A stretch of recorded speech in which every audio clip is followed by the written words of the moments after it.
मेरे प्यारे देशवासियों, नमस्कार। आज मैं एक बेहद महत्वपूर्ण विषय पर, विशेषकर देश की माताओं, बहनों और बेटियों से बात करने के लिए आया हूं। आज भारत का हर नागरिक देख रहा है कि कैसे भारत की नारी शक्ति की उड़ान को रोक दिया गया, उनके सपनों को बेरहमी से कुचल दिया गया। हमारे भरसक प्रयास के बावजूद हम सफल नहीं हो पाए।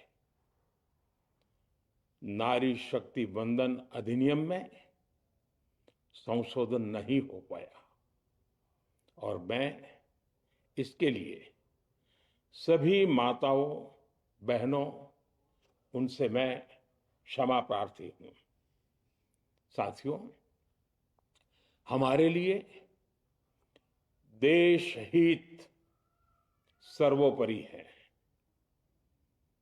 लेकिन जब कुछ लोगों के लिए दल हित सब कुछ हो जाता है, दल हित देश हित से बड़ा हो जाता है, तो नारी शक्ति को, देश हित को इसका खामियाजा उठाना पड़ता है। इस बार भी यही हुआ है। कांग्रेस, डीएमके, टीएमसी और समाजवादी पार्टी जैसे दलों की स्वार्थी राजनीति का नुकसान देश की नारी शक्ति को उठाना पड़ा है।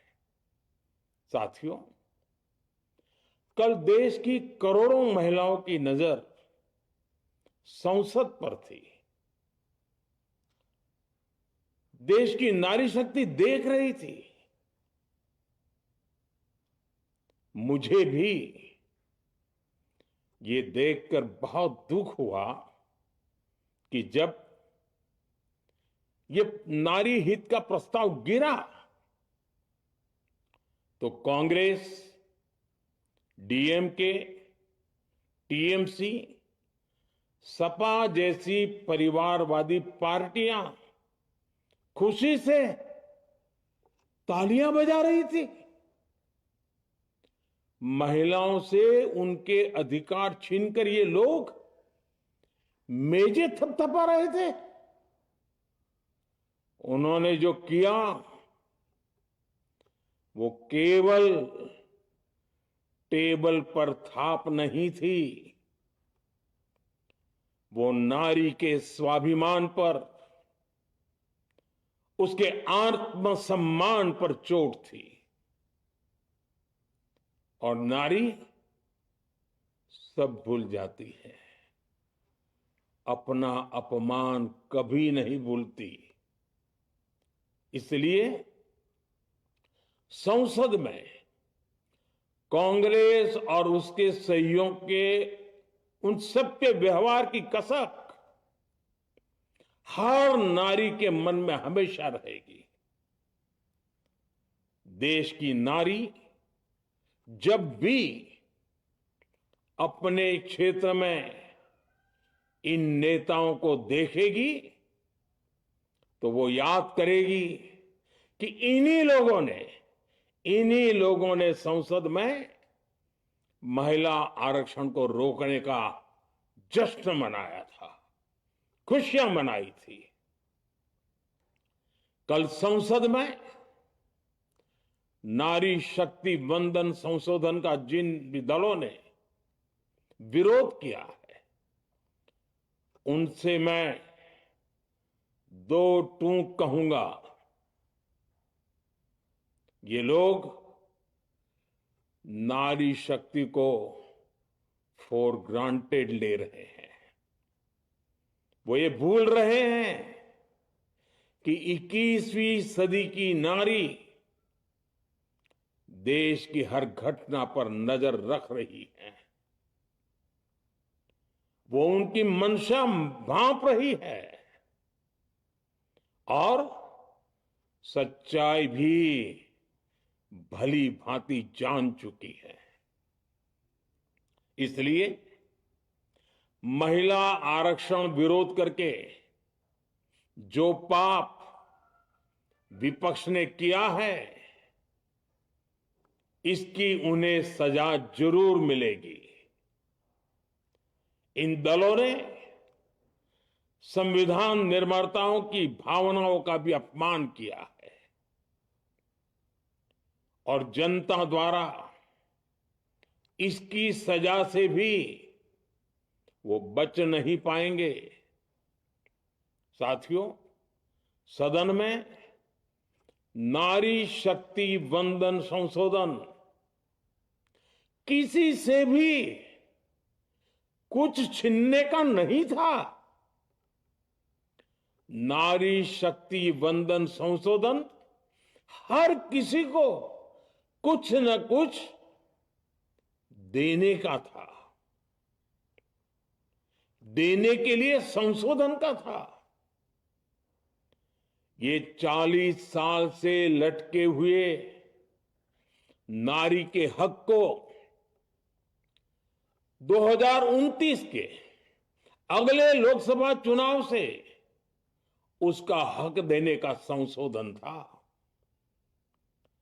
नारी शक्ति वंदन संशोधन 21वीं सदी के भारत की नारी को नए अवसर देने, नई उड़ान देने, उसके सामने से बाधाएं हटाने का महायज्ञ था।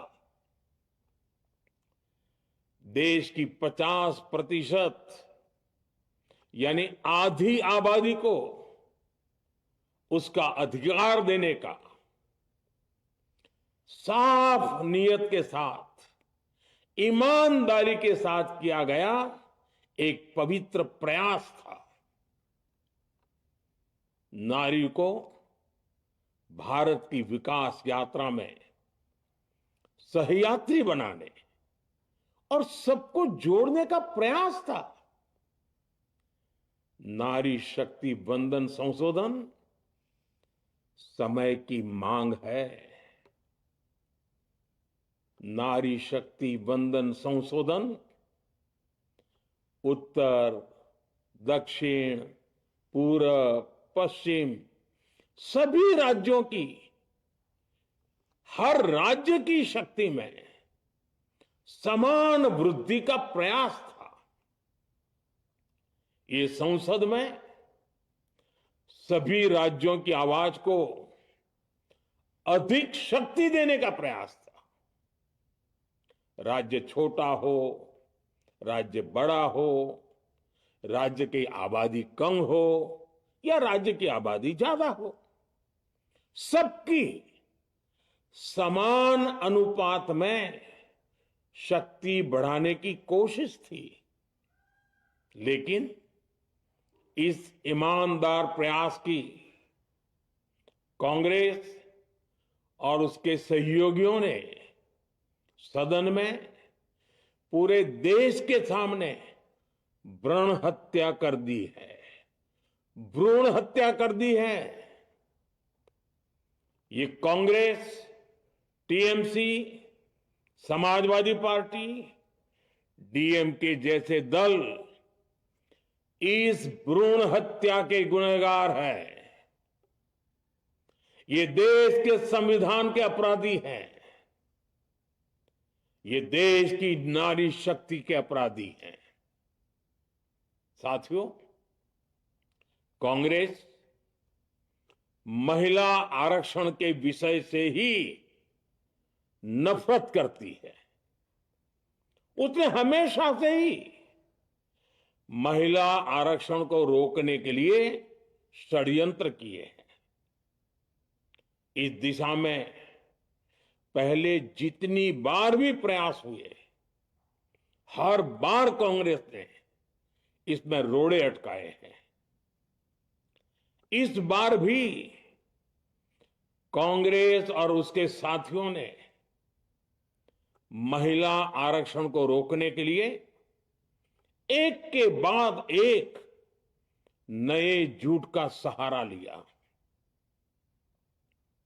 कभी संख्या को लेकर, कभी किसी और तरीके से कांग्रेस और उसके साथियों ने देश को गुमराह करने की कोशिश की। ऐसा करके इन दलों ने भारत की नारी शक्ति के सामने अपना असली चेहरा सामने ला दिया है, अपना मुखौटा उतार दिया है। साथियों, मुझे व्यक्तिगत तौर पर आशा थी कि कांग्रेस अपनी दशकों पुरानी गलती सुधारेगी। कांग्रेस अपने पापों का प्रायश्चित करेगी। लेकिन कांग्रेस ने इतिहास रचने का, महिलाओं के पक्ष में खड़े होने का अवसर खो दिया। कांग्रेस खुद देश के अधिकांश हिस्सों में अपना वजूद खो चुकी है। कांग्रेस परजीवी की तरह क्षेत्रीय दलों की पीठ पर सवार होकर खुद को जिंदा रखे हुए है। लेकिन कांग्रेस ये भी नहीं चाहती कि क्षेत्रीय दलों की ताकत बढ़े। इसलिए कांग्रेस ने इस संशोधन का विरोध करवाकर अनेक क्षेत्रीय दलों के भविष्य को अंधकार में धकेलने का राजनीतिक षड्यंत्र किया है।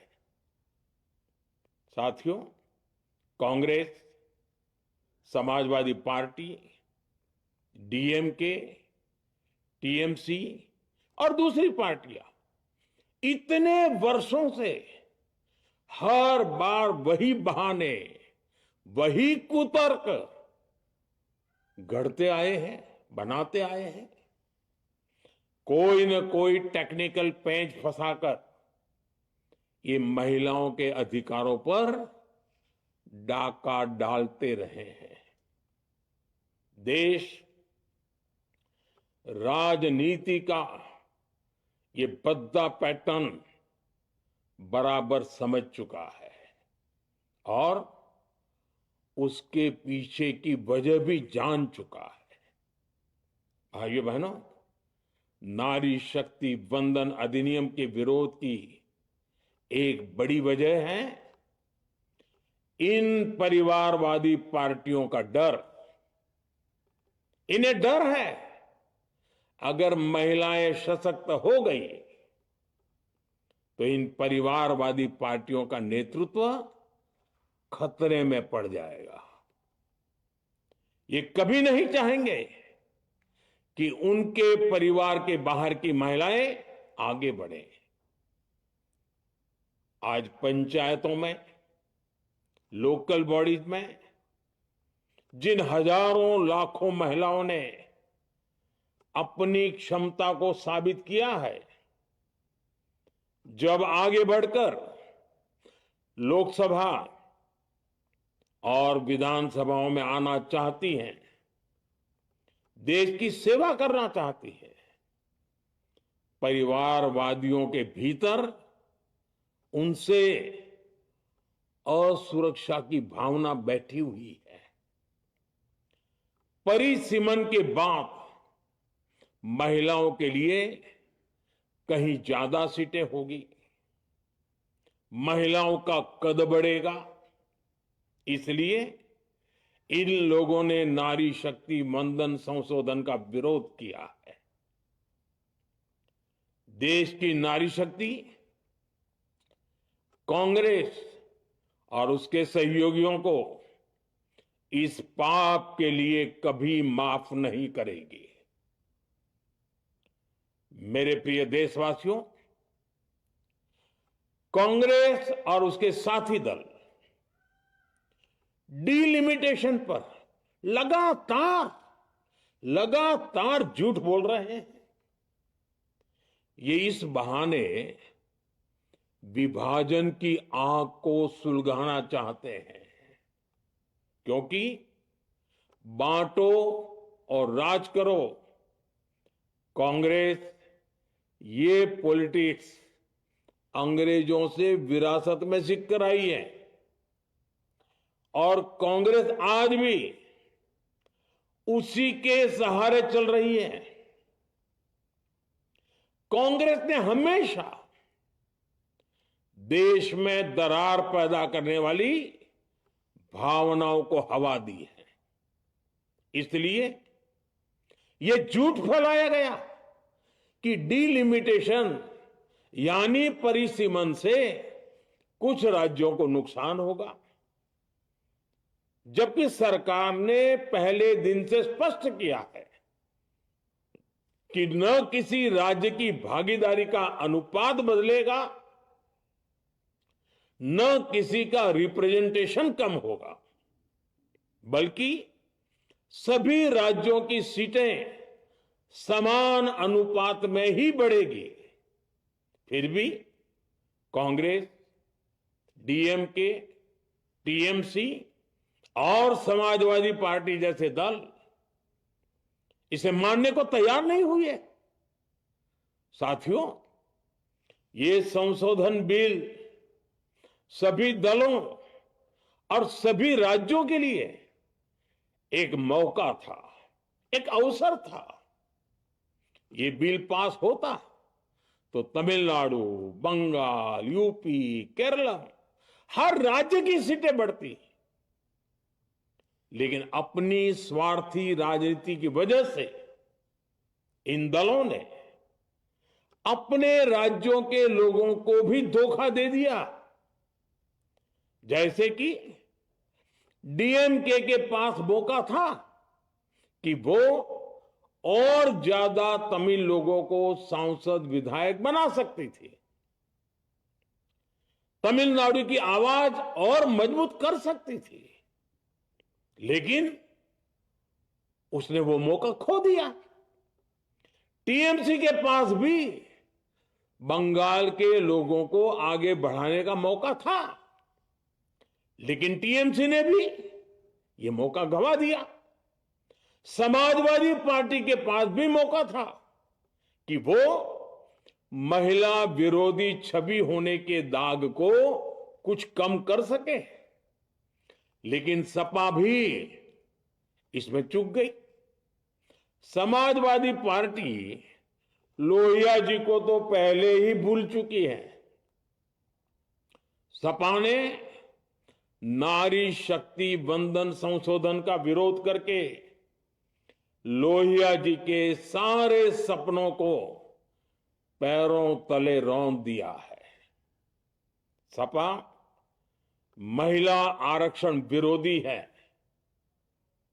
ये यूपी की और देश की महिलाएं कभी नहीं भूलेगी।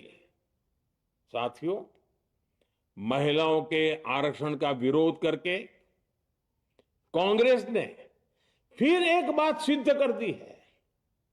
कांग्रेस एक एंटी रिफॉर्म पार्टी है। 21वीं सदी के विकसित भारत के लिए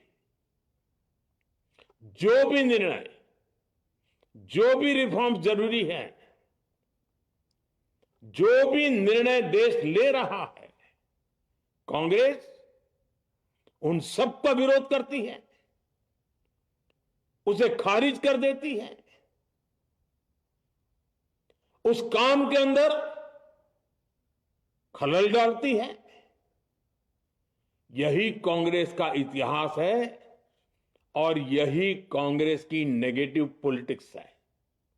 साथियों, ये वही कांग्रेस है जिसने जनधन, आधार, मोबाइल, स्त्री शक्ति का विरोध किया। कांग्रेस ने डिजिटल पेमेंट्स का विरोध किया। कांग्रेस ने जीएसटी का विरोध किया।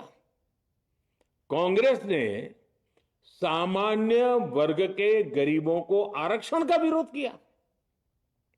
कांग्रेस ने ट्रिपल तलाक के विरुद्ध कानून का विरोध किया।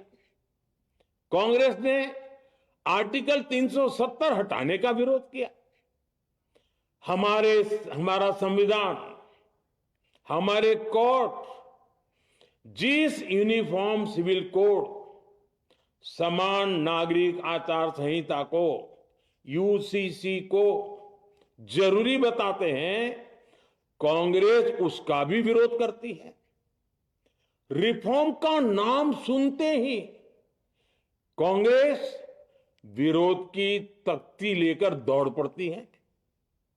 ऐसा कोई भी काम जिससे देश मजबूत होता है, कांग्रेस उसमें बाधाएं खड़ी करने के लिए पूरी शक्ति लगा देती है। Congress one nation one election का विरोध करती है। कांग्रेस देश में घुसपैठियों को भगाने का विरोध करती है। कांग्रेस मतदाता सूची के शुद्धिकरण एसआईआर का विरोध करती है। कांग्रेस वक्फ बोर्ड में रिफॉर्म का विरोध करती है। साथियों, कांग्रेस ने शरणार्थियों को सुरक्षा देने वाले सीएए कानून तक का विरोध किया। इस पर झूठ बोलकर, अफवाहें फैलाकर देश में बवंडर खड़ा कर दिया। कांग्रेस माओवादी नक्सली हिंसा को समाप्त करने के देश के प्रयासों में भी रुकावटें डालती है। कांग्रेस का एक ही पैटर्न रहा है, कोई भी रिफॉर्म आए तो झूठ बोलो, भ्रम फैलाओ। इतिहास साक्षी है, कांग्रेस ने हमेशा यही नेगेटिव रास्ता चुना है।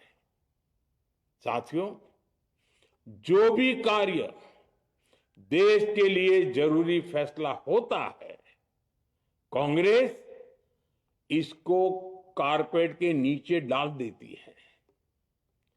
कांग्रेस के इसी रवैये की वजह से भारत विकास की उस ऊंचाई पर नहीं पहुंच पाया जिसका भारत हकदार है। आजादी के समय उस दौर में हमारे साथ और भी कई देश आजाद हुए थे। ज्यादातर देश हमसे बहुत आगे निकल गए और इसकी वजह थी कि कांग्रेस हर रिफॉर्म को रोक कर बैठी रही। लटकाना, भटकाना, अटकाना, यही कांग्रेस का सिद्धांत रहा है, यही कांग्रेस का वर्क कल्चर रहा है। कांग्रेस ने पड़ोसी देशों के साथ सीमा विवादों को लटकाया। कांग्रेस ने पाकिस्तान के साथ पानी बंटवारे से जुड़े विवादों को लटकाया। कांग्रेस ने ओबीसी आरक्षण के निर्णय को 40 साल तक लटकाए रखा। कांग्रेस ने सैनिकों के लिए वन रैंक वन पेंशन को 40 साल तक रोके रखा। साथियों, कांग्रेस के इस रवैये ने हमेशा देश का बहुत बड़ा नुकसान किया है। कांग्रेस के हर विरोध, हर अनिर्णय, हर छल प्रपंच का खामियाजा देश ने भुगता है, देश की पीढ़ियों ने भुगता है। आज देश के सामने जितनी भी बड़ी चुनौतियां हैं, वो कांग्रेस के इसी रवैये से उपजी हुई है। इसलिए ये लड़ाई सिर्फ एक कानून की नहीं है, ये लड़ाई कांग्रेस की उस एंटी रिफॉर्म मानसिकता के साथ है जिसमें सिर्फ नेगेटिविटी है, नकारात्मकता है। और मुझे इसमें कोई संदेह नहीं है कि देश की सभी बहनें बेटियां कांग्रेस की इस मानसिकता को करारा जवाब दे के रहेगी। साथियों, कुछ लोग देश की महिलाओं के सपने टूटने को सरकार की नाकामी बता रहे हैं, लेकिन ये विषय कामयाबी या नाकामयाबी क्रेडिट का था ही नहीं। मैंने संसद में भी कहा था, आधी आबादी को उनका हक मिल जाने दीजिए, मैं इसका क्रेडिट विज्ञापन छपवाकर विपक्ष के सभी लोगों को दे दूंगा। लेकिन महिलाओं को दकियानुसी सोच से देखने वाले फिर भी अपने झूठ पर अड़े रहे, कायम रहे। साथियों, नारी शक्ति को भागीदारी दिलाने की लड़ाई दशकों से चल रही है। वर्षों से मैं भी इसके लिए प्रयास करने वालों में से एक हूं। कितनी ही महिलाएं ये विषय मेरे सामने उठाती रही हैं, कितनी ही बहनों ने पत्र के द्वारा मुझे सारी बातें बताई हैं। मेरे देश की माताएं, बहनें, बेटियां, मैं जानता हूं आज आप सब दुखी हैं। मैं भी आपके इस दुख में दुखी हूं। आज भले ही बिल पास कराने के लिए जरूरी 66% वोट हमें नहीं मिला हो, लेकिन मैं जानता हूं देश की 100%, 100% नारी शक्ति का आशीर्वाद हमारे साथ है। मैं देश की हर नारी को विश्वास दिलाता हूं, हम महिला आरक्षण के रास्ते में आने वाले हर रुकावट को खत्म करके रहेंगे, हटा करके रहेंगे।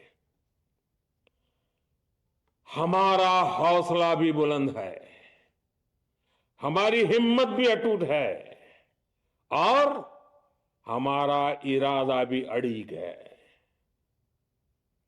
महिला आरक्षण का विरोध करने वाली पार्टियां ये देश की नारी शक्ति को संसद और विधानसभाओं में उनकी भागीदारी बढ़ाने से कभी भी रोक नहीं पाएंगे। सिर्फ वक्त का इंतजार है। नारी शक्ति के सशक्तिकरण का बीजेपी एनडीए का संकल्प अक्षुण्ण है। कल हमारे पास संख्या बल नहीं था, लेकिन इसका मतलब ये नहीं है कि हम हार गए। हमारा आत्मबल अजेय है। हमारा प्रयास रुकेगा नहीं, हमारा प्रयास थमेगा नहीं। हमारे पास आगे अभी और मौके आएंगे। हमें आधी आबादी के सपनों के लिए, देश के भविष्य के लिए इस संकल्प को पूरा करना ही है। आप सबका बहुत बहुत धन्यवाद।